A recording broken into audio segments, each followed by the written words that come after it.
oui, merci. La fidélité de la bino certaine Tindeka, Botala Rabiso partout, Botala émission Yannick Stopira, OEPS Rabino Info, et Lubela Ramakambota Limbo Kawabi, Awande, Badete, surtout. Namoni, Lobito Kitaki n'a parlé du peuple, Boumona qui va réaction, Batebele, Bandomsuba, Benga, Yannick Stopira, pourquoi coacher ma vidéo, boye, ma vidéo, Bazolo Bela Bazar, au fin, à tout tribalisme, mais ça m'a cassé à Kosakarate, mais bis toujours pour Nako, et ça peuple congolais qui est congolais, Azat Tatabon, Mokomobu, Tatiki la biso, unité nationale, Papa Kassafou, Batiki la biso, Kobanga, donc aussi, mais à l'état, tout le monde peut fatiguer le loyer, Azako 5, ça peut biso, mais tout ce ma soletali, rentrée parlementaire, tout moi déjà, flash, Mogaza déjà, ma bendinga Koya, en tout cas, précisément déjà ma casse, mais tout ce solana invité permanent dans la casa syndicat, acteur politique, de Timothée les Noirs, bonjour. Bonjour, Stopira, yo comme ça fatito, yo pour dire lié. Je l'ai pas maman Denise, attends, on a ma béwa. On a lié pas maman Denise, maman Denise à la Kakinga. Dans une attitude à prière, non, c'est la première dame à Bengangaï. Tu t'imagines vraiment, vous en avez promesse à première dame. Il y a le rose en a promesse à chef de l'État. Hein? Donc, yo comme commissaire IDPS Ming. T'as la vie, t'es au monde, on a 10e rue. C'est comme mon lit, moi, là. De Timothée les Noirs, tout ça par rapport à Ndokomoka Benga na Pota Yannick Stopira. Et le connaissant qu'on a pas fait de Timothée les Noirs poste à ça qu'on bunda trop, tout ce monde partout, qu'on compte à Kobima, à Kenda Kota, Makota Boende. Na soleil na master nga Freddy Kabengele, Mkonzaba na Lemba. Parce que bana Lemba bazana représentant na bango. Bamsu ba Kenda poto bana Lemba bakangama na ndako. Si leo baga na clandestinité. Mais Freddy Kabengele RTNC 2 en marche. To soleil makambo poste wana. Na esa ka ko bangela no ngate na maboko kamere. Hein? Ngana ngana maboko vitalo quoi. D'abord, j'ai vu comme un ministre, j'ai vu comme un PDG, j'ai vu comme un sénateur, comme un national, donc je ne manque de rien. Bah, député, écoute, bah, élimine, bah, comment un complexe d'angaï. Je suis beau, je suis intelligent, et puis, donc, tous on a vu ce poste, il faut attendre le temps de Dieu. Nous, on est chrétiens. Quand tu es dans le plan de Dieu, il faut attendre le temps de Dieu. Et quand Dieu donne, il va t'épargner dans ma cambouébélé. T'en fais pas pour Nangaï. J'ai jamais été kabiliste. Jamais je serai tshisekidiste. Je suis pro-Vital Kamerhe. Et j'attendrai, s'il faudra 50 ans, j'attendrai. Parce que de toutes les façons... Ça fait trop. Pourquoi ça fait trop? Mon abi bandi comment beta ki abi de Timothée les Noirs changer wa vola kota babi mabodok ma bendo changer trop. Nazara moi na maman abiso papa. Poste to so mabo e poste na moni kesa lete otoboka. Je ne suis pas fils d'un pauvre. Malheureusement, aujourd'hui, la politique, vous sangui si bisona bateau, bah, on a première éducation. Ça même pas nommé, bon, nommé à commander. Mais Naza, moi, na yada bombole, je dois aimer la bourgeoisie. Hein? Naza, moi, na gentini ngobila, je dois aimer la bourgeoisie. C'est comme ça, tu viens faire une émission, tu es sapé comme jamais, tu as une belle chemise café coton, aux ana cravate, yanino sirouti, kimia, natanga bagrif, talangatina makolo. Ça veut dire que naïe politique pour Nanzalate, naïe politique parce que j'ai étudié, je me suis dit que la République a besoin des valeurs, je suis parmi ces valeurs-là, tikanaïe analoba. Force nangaï, c'est que nazananga kindumba politique, naïe bagelo na ligité. Force nangaï angwana. Mais la carte roye belo na ligité na sananga choix. Imagine toi, Timothée les Noirs, na fachi ngozandeni. Taka ngaboy. Toi, à la 4-5 na sima fachi. On le la fachi au uta. Mais fachi a déjà na ba communicateur na ye. Quand na ye na côté vitalo, il faut équilibrer zalat. Ba mas taper perdre si ba mais la paix, ma ba senga abandonne na baga, tout tika la biso mo na terrain. Donc je vis bien. C'est pour dire que c'est possible de faire la politique d'une manière propre. Faut pas faire la politique d'une manière affamée. Je suis pas un commandeur, na za mutama toloté. Yo fréquentaranga, j'ai le minimum. Na âge nanga jamais na cause à combattant. Naza camériste, mais je soutiens la politique du chef de l'État parce qu'avantage à Félix Tshisekedi a une volonté à redécoller Mbokao. Mais malheureusement, les malheurs autour du chef de l'État, c'est son entourage. Entourage du chef de l'État, baza ko aider. Tu comprends? Il y a un moment que conseiller mon président sa côté, les mains en peine télé, mais nous tous on est sapé comme jamais. Donc moutaro complexé moninga à cause de la télé. Mais le plus important, nous sommes les accessoires. Tout sunga. Vital Kamerhe mozo combattre kaka parti à Vital Kamerhe na kati ba vidéo mazo et ML pardon illustré dans moi vidéo ana ya Timothée les Noirs aza ko s'attaquer na ba 4 ya parti à Vital Kamerhe tout à l'heure pourquoi sur ba bloc à bon créer la division na kati parti à Kamerhe Stopira. Mais l'UNC c'est un parti de traîtres. Zana bandelango bien. INC classe dirigeante na bango ba traître. INC espoir na yetikali base. Surtout base à Est, base à Kinshasa, Boutou na Moï, Filem Mombazali, Papi Okata Koutazana, Bolo comme ils ont mobilisé. Voilà les gens qui ont l'amour de qui c'est, comment on appelle, de Vital Kamerhe. Qui ne sait pas que l'UNC c'est un parti politique des traîtres. On a besoin de dessin. Heureusement pour Vital Kamerhe, la base reste fidèle à Vital Kamerhe. Est-ce qu'aujourd'hui, vraiment, toi et moi, on peut parler de l'INC? Batumsou Kamerhe, on a pantoufle. Là, on a député. Les lots sont les mêmes personnes qui ont trahi Kamerhe. Qui ne sait pas que Kamerhe Makamwazo vive, c'est la trahison qui est venue de son parti. Et heureusement que quand on est dans les plans de Dieu, quelle que soit la complicité, mais Dieu est amour et les lots comme Bimalan Koukou. Yo, za ministre ya Kamerhe. Ok, ça la descente dans la province. Même si province ok, c'est dans le cadre purement national. Mais il faut en sa coloration na yo ya parti na yo. Yo que ça la descente comment là ça va te lamba ya longi na yo. Oh, politique ya lenge. Na moi ministère mukie ka kozana ngo. Yo peut so sali bilamba ba polonais longi na yo. C'est ça l'homme noir.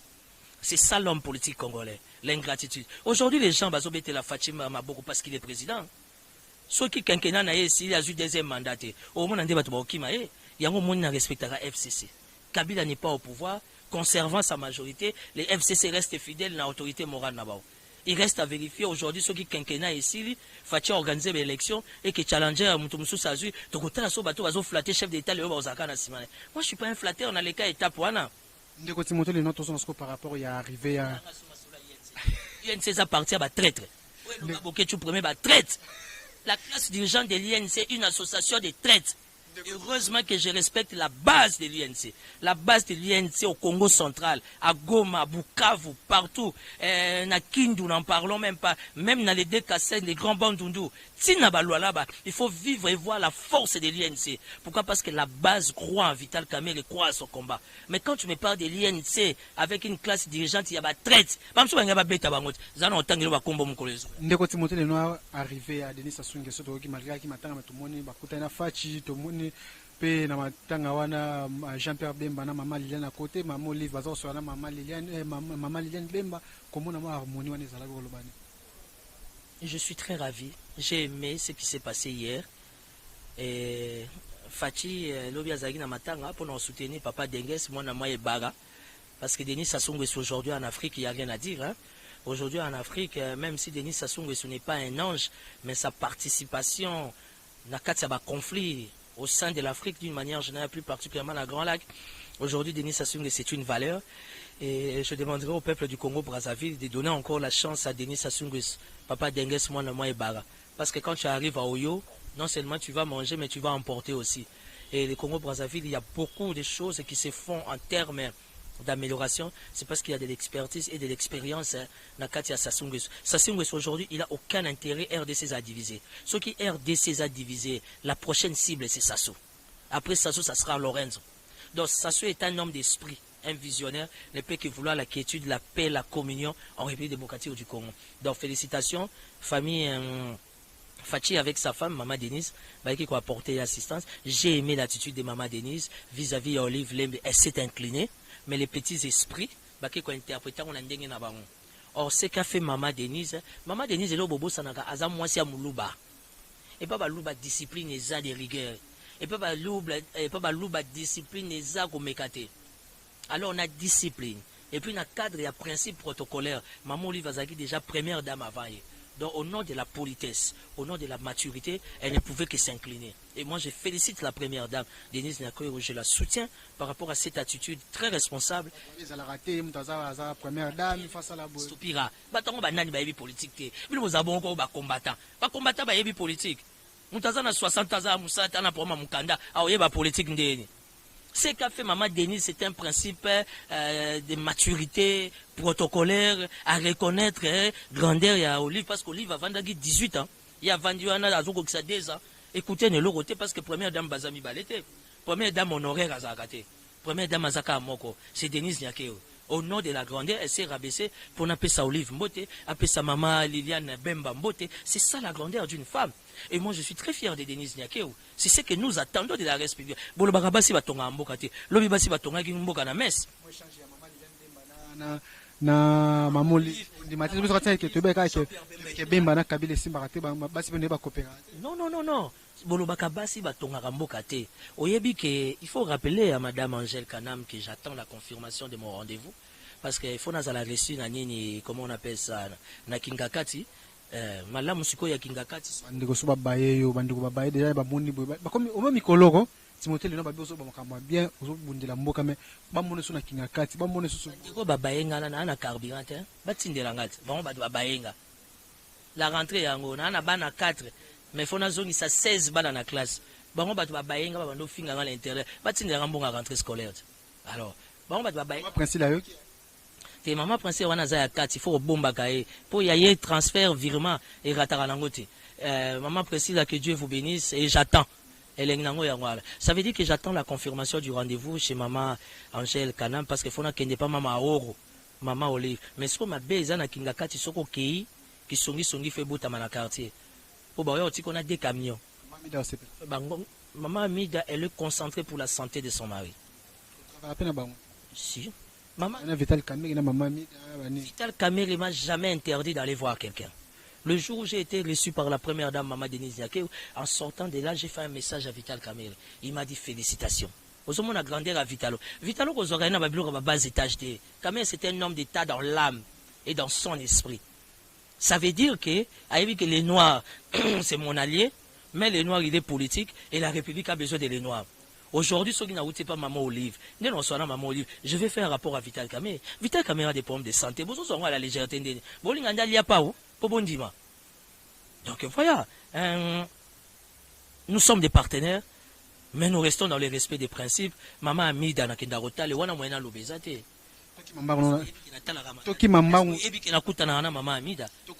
Lobaki désormais oya rofinga maman Amida ngana emporter plainte na justice. Toki mambangu na actualité mona mboka Timothée Lenoir to loba rencontre avant session parlementaire mona qui rencontre président de la République na Maman Janine Mabunda, image on a moni rencontre à Nolobani par rapport à ça. C'est sans objet, ça va nous apporter quoi? Rencontre président de la République, Maman Janine Mabunda. Tout c'est le résultat. Nga kaso retourna nga ni Chine rambo na palais du peuple. Soko to ki malé rencontre après le président de l'Assemblée nationale na président de la République avoir sali 2 heures de temps côté na solo la. Bazo banga moi tension par rapport à rentrée parlementaire. Rentrée parlementaire au tension ezaya makasi. Kabele ba retoucher. La longo kinga kati aye. Il faut avoir un œil spirituel. Siège d'un sénateur à vie. Mais oh, la démocratie. Sénateur a vu wana za ngunza wana za guru alongweti na nzungu na bondoki ya ngoti wana. Mais il faut faire attention, surtout que la session elle est budgétaire. Ça veut dire que beaucoup de choses seront secouées. Aujourd'hui, les chefs d'État zaina madame Mabunda et après. Nous attendons les résultats. Peut-être que va soli pour un remaniement parce qu'on a besoin d'un gouvernement. Toi d'abord un gouvernement moko eza satanique 66. Il faut équita. Faut ezangika 6 mois, on peut commencer à 66. Il faut gouvernement qui t'attend à 40, t'attend à 35. Parce que plus on a un nombre élevé, il y a des ministres, charge wana, il y a poids wana, et ils sont tombés sur les budgets de la République. Aujourd'hui, le peuple ne se retrouve pas. Pourquoi? Parce que 70 à 80% du budget, ils sont kendelango tout autour. Il y a des institutions. Ça veut dire que les chefs de l'État avec Mme Mabundu, ils ont parlé. C'est sans aucune importance pour la population. Nous attendons du répondant. Fachi nous a fait des promesses. Fachi est animé de bonne volonté à faire décoller Mboka. Nous attendons. Kamere Mouibi, Kamere Ndoki, Kamere Namakala, 100 millions de dollars yangwani zobunga. Mbonge bungi na poste. Kuna va falsifier les documents. Laissons à l'inspection générale de faire son travail. Aujourd'hui, nous attendons que le travail de l'inspection générale et des finances et que ça l'a rendu public pour te comprendre quelles sont les vraies réalités, pourquoi il y a un problème de maximisation à recette. C'est ce que nous attendons de la République. Chef d'État Kokutanatana Pape, là n'est pas le problème. Le problème, c'est que au peuple, nous attendons du répondant. Année passée, l'année scolaire, et c'est là qui gratuité d'enseignement. Jusque-là, les chefs d'État ne s'est pas encore prononcé. Est-ce que cette année, il y aura encore gratuité d'enseignement? Ça, ce sont des grandes matières qu'il faudra traiter. Non, même si ils ont 5 ans, actualiser, téléchargement, ils auront toujours Hélène. Chef de l'État actualisé en haut, à télécharger en haut. Parce que d'ici 2-3 semaines, c'est la rentrée scolaire. Mais quand les chefs de l'État ne se prononcent pas, les ministres de l'EPST sapent comme jamais comme Maître Gims. Tant qu'à visibilité. Comme jamais le royaume. Je ne suis pas en fonction, il faut la tarabia. Pour la sabatukata, la commune en fonction, c'est normal. Mais tu bois, bateau, bazola, tama kasi pas comme ministre. Ministre, bazola, tama kasi, mais la directeur des cabinets, pantalon et lemba. Et comme le roi en église, pasteur Azana Moutuka, il diacre, yo luka ata vélo, nzamba opambola. Makamwane sa maka na Congo. Donc tu comprends. Aujourd'hui, nous attendons des faits, tu sais que dit, moi coup de gueule, moi coup de pouce, moko. Par rapport à ma promesse, nous sommes derrière eux, nous les soutenons parce qu'il faut aider la République démocratique du Congo. Par rapport à la rentrée parlementaire, tout le monde est entré à Joseph Kabila, sénateur à vie. par rapport au président ya Sénat, tout le monde a président Sénat azotikele place makasi comme si Stopira, ne faisons pas un débat de caniveau. Il faut élever les débats. Biso tozaba leader d'opinion. Nous sommes là pour éclaircir les choses. Ce n'est que normal. Le président du Sénat, le premier ministre, Madame Mabunda Bayamba Kabila, aza autorité morale na bango. C'est un Morati na kata assemblée na kata non, ça c'est la politique. Pira, c'est un principe sacro-saint. Kolanda batabalabala tende ba osaba analyse. Ato osaba analyse attaque ba scientifique. Aza autorité morale na bango. Privé FCC le mot reconnu à niveau ya institution mboka. O le lisanga biso nyoso tolela butu na moy FCC aza reconnu mais il mutaza na majorité constitutionnelle. Ça veut dire qu'aujourd'hui s'il y a une force politique na mboka c'est pas les cash, même si les chefs d'État du cash, le principe est clair. Force à mboka politiquement c'est les FCC. Ils ont la majorité au Sénat, la majorité à l'Assemblée nationale, la majorité au gouvernement. Sur les 26 provinces, ils ont au moins 25 gouverneurs. Ça veut dire que c'est une force qu'il ne faut pas négliger. Je ne suis pas kabiliste, je n'ai jamais été kabiliste. Jamais je serai tissékédiste. Je suis bien dans ma peau avec Kamel. Mais seulement je reste rationnel. C'était normal. Kabila autorité morale na bango sa nini. Baya koyamba surtout que c'est pour sa première fois à ça l'entrée na c'est ça la flexibilité. Et subi no poani. Quand je peux ba milenge là. Mon colompe mon konzamboka koya on peut pas se mobiliser. Parce que politique ça les monde épreuve de force. Tala. FCC soza qui dit beaucoup zo wani ko na mâchoire. Au senti ko bundaki na mutu na muninga no mobile. C'est ça la politique. Quoi c'est ne kopesa batakashi. Cacheter le retiré des ordres de makasi position so ibana teba ti le cache za kana siège nango boete basala ka ba réunion telo c'est quoi que présence à Vital Kamerhe eza capital parce qu'il y avait que Vital Kamerhe qui avait une vision pour les caches afin d'accompagner les chefs de l'État les lo Kamerhe azate ozana bato bachaka makele buto na mwana ba réseaux sociaux pourquoi ils sont incapables de trouver un siège.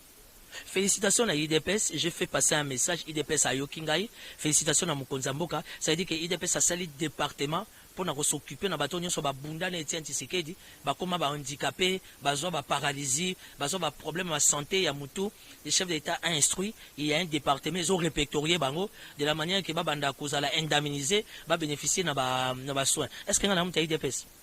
Et so monanga na 10e mili, ba betanga ba tika mutakala. Mais ngana obundela bango. Pourquoi? Parce que je suis intelligent. Et du fait que je suis intelligent, je propose et je conçois. Et quand je propose, c'est normal, première dame Yambanga. C'est normal, chef de l'État peut ça hors de boye langa yeto solanae. Aujourd'hui, les Finks, tant à mona, Etienne Tshisekedi na Massama Bele, tant à mona bandenge bazako honoré, bana IDPS. Et c'est ça yanan. Alors que non, j'ai combattu les bons combats, résultat yango. Donc bande quoi cash va s'organiser ba l'adresse. So bazana to l'adresse, te biso ko luke bango adresse ba yo futambo. Parce que cash ezana désordre. Oya lobaki boy. Oya lobi mutacha lo kolona temple te. Oya lobi yaza populaire. Oya lobi ya obenga ba wewa. Tu sais comment on appelle ça en français? Dit blablabla. Et c'est de la distraction totale. Nous courons derrière le temps. Au moment où Kabila soit avant à Talimonte. Avant à Talimonte. China Rambo. Autrement dit, Mukamate. Baki c'est la gaye Chikata. Na lola baba obenge Chikata. Wana vampiros. Kabila yobi aye parler du peuple na ba démon aye. Parler du peuple tombé na ba nzete puis kwami. Ozo senti que biloko nzoto ezo sala. Mais c'est ça la politique. Moi je ne suis pas du FCC. C'est là mon colo caméra aux liberté provisoire. Est-ce que vous sentez que politique et là ba colonna ba ngunza ba kisimbi ba ba kufa ba olamuka. Et deux frappé tout le monde est passé ça iba yana pena ba kangi wolobani. État de droit toza besoin kanga ba tuka ate. Mais kanga muto muta sanzi pe mbongo ngo. O ya poste bukangi we mbo. François, patience Saïba, oh, il y a Geoffrey Boukangi, félicitations. Ouais, bon. Boukangi, directeur financier au Vodacom, il a dû falsifier les documents, faux usage des faux. Bon, on a besoin qu'on a été condamné 20 ans. On a besoin de coincer Vodacom, à foutre la taxe, pour la caisse à l'État. C'est ça la priorité. Et les gens ngapena zona kufa na ngoka ya lokwa soda kufa na manduki na ye nazo moins 1 million moins 5 millions boko tsaka makala mena kufi na ngoka nazo mamba muke lokwa malili ya bapinya minene mbona ndo ta mokili. Nous ne voulons pas faire de notre nation une république avec interpellation. C'est de la distraction totale. Même s'il faut laisser la justice faire son travail. Mais nous voulons qu'on arrête. L'État récupérer ce qui est dû. C'est ça l'État des droits. D'ailleurs, écoute, prison, il y a 2 semaines. Prison, c'est un bloc à rouler. T'as bien choisi au PM bloc à rouler. Eh! Papa va le peuple d'abord. Nandeni. Dans le banga, t'as le jibe. Eh! Na prison centrale à Makala bloc à relier zate. Un sujet libanais qui tire à nous relier. Bon, mon sujet libanais na obeta ba faux usage des faux. Bon, tiens na kachoni. Papa le bagui les peuples d'abord, hein. Si monter les notes autour là, bah tu peux pas tout n'anga puis soit comme na réaction na bango, bah vite tu dis dans ngala za muto ba comme la position noté affaire tribalisme et comme kozonga makasi par rapport à yani. Bon, ils ont secret. Tribalisme est outil na 10e mérite. Et c'est où tu connais. Toujours le bataille qui est politicien. Chef de l'État sur 100% et entourage. Ne balou baba combien? 98%. C'est quoi le tribalisme est banni?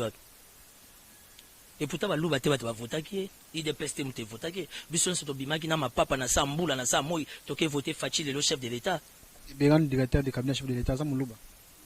C'est combien besoin de référence? Tengeye soit za muluba. T'es là. Bino besoin de référence et Béran de directeur de cabinet chef de l'État. Tengeye soit muluba. Boloba ki kamera ndokiti. Ba dego ezo sa makuna na présidence. Boloba qui m'a tribalisme. Hein? Qui m'a tribalisme. Oh, ma tribalisme na ko kimangote parce que autour du chef tout est clanico tribalo ethnico. Mobutu azako zwa muluba atinge gouverneur na Congo central. Fachi mutabana ote jika kandia koti kabila ya koti comme na système que non Moïse Katumbi oza mutu ya gra katanga tika na gra katanga ba ende kenene Équateur pa na bino kamisendo kenene na bandundu. Monsieur le journaliste, bozo flatter chef de l'État mingi, ça c'est mauvais. Vous le rendez un très mauvais service. Moi je suis camériste.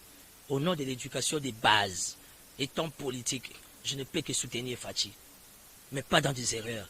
Je vais soutenir mon chef de l'État au nom de la réussite, au nom du succès.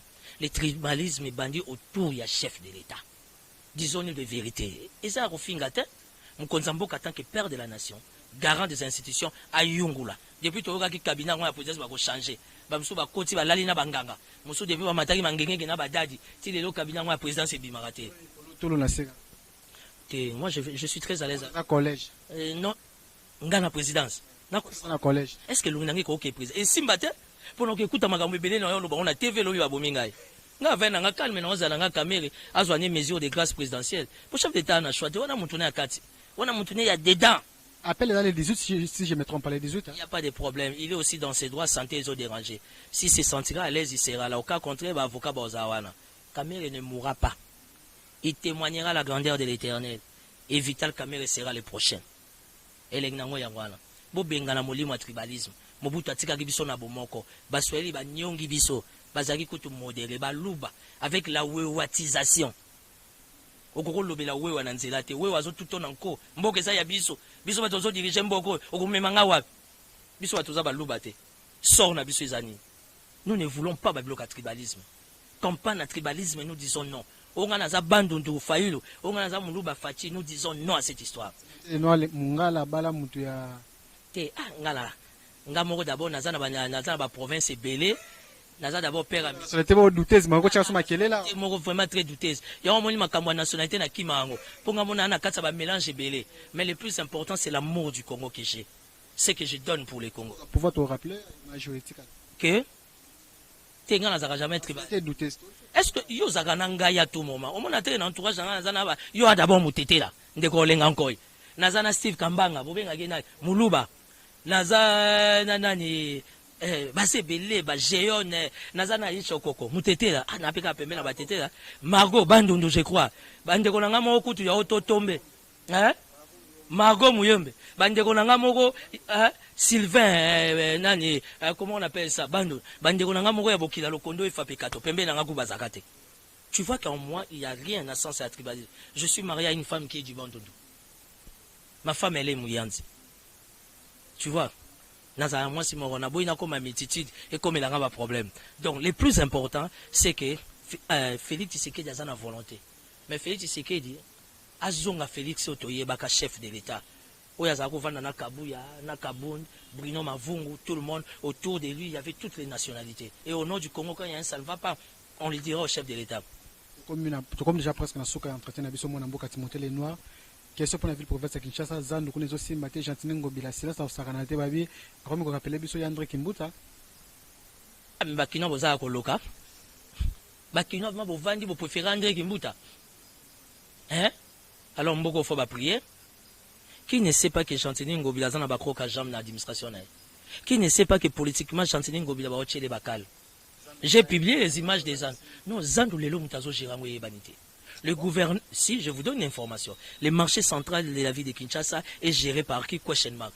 Le gouverneur a lancé l'appel d'offres. Appel d'offres Salami. On devait réhabiliter Zandu. Injonction outil na Hirachi, Bastopang. Aujourd'hui, Zandu est géré par qui? On ne sait pas. Numéro 1 ville province à Kinshasa. De l'intérieur, tu as la présidence.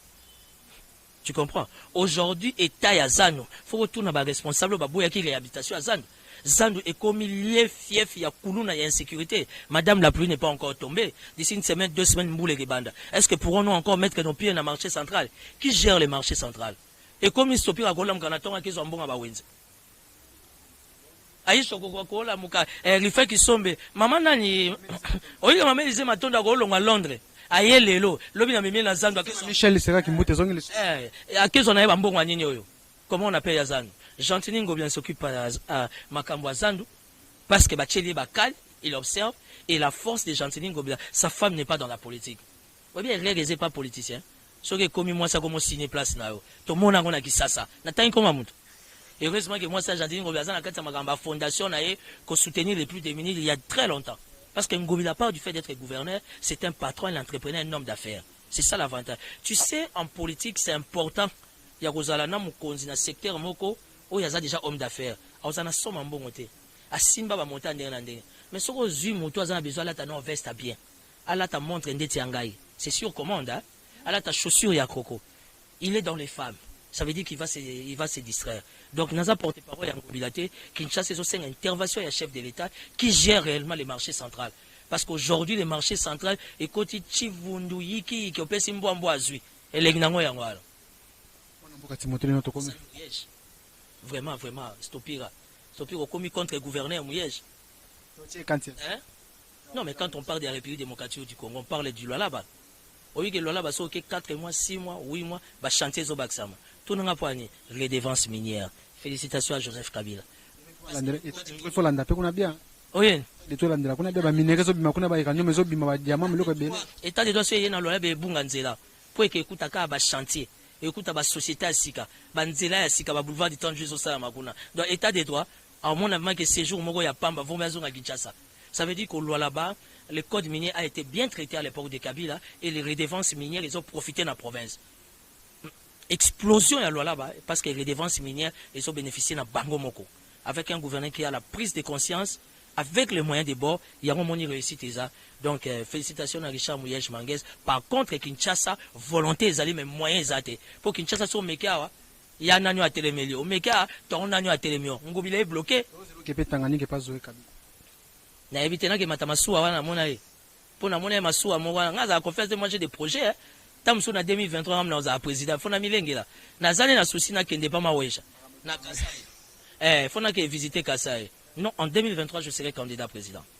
J'ai déjà le soutien de Vital Kamerhe. En 2023, je serai candidat président. Toboye comment papa Lobaki, oh la vérité des urnes. Et yango ba se préparer. Parce que moi je me prépare. En 2023, je serai candidat président.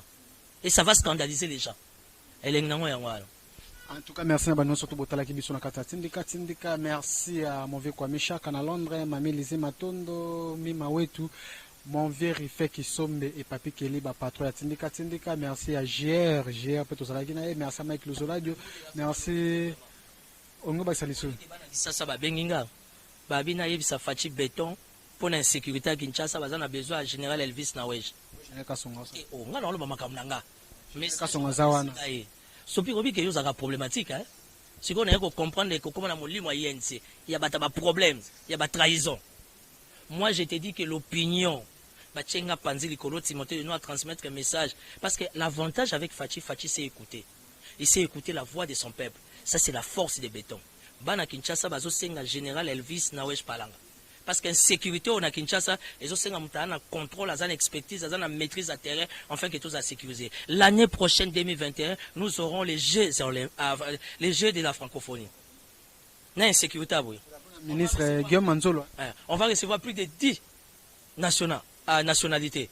Si vous avez ça, ça déjà dans sens ouverture, il y a tourisme. On pas oublier bakulu na makasi. Te yo monangana na monangelote.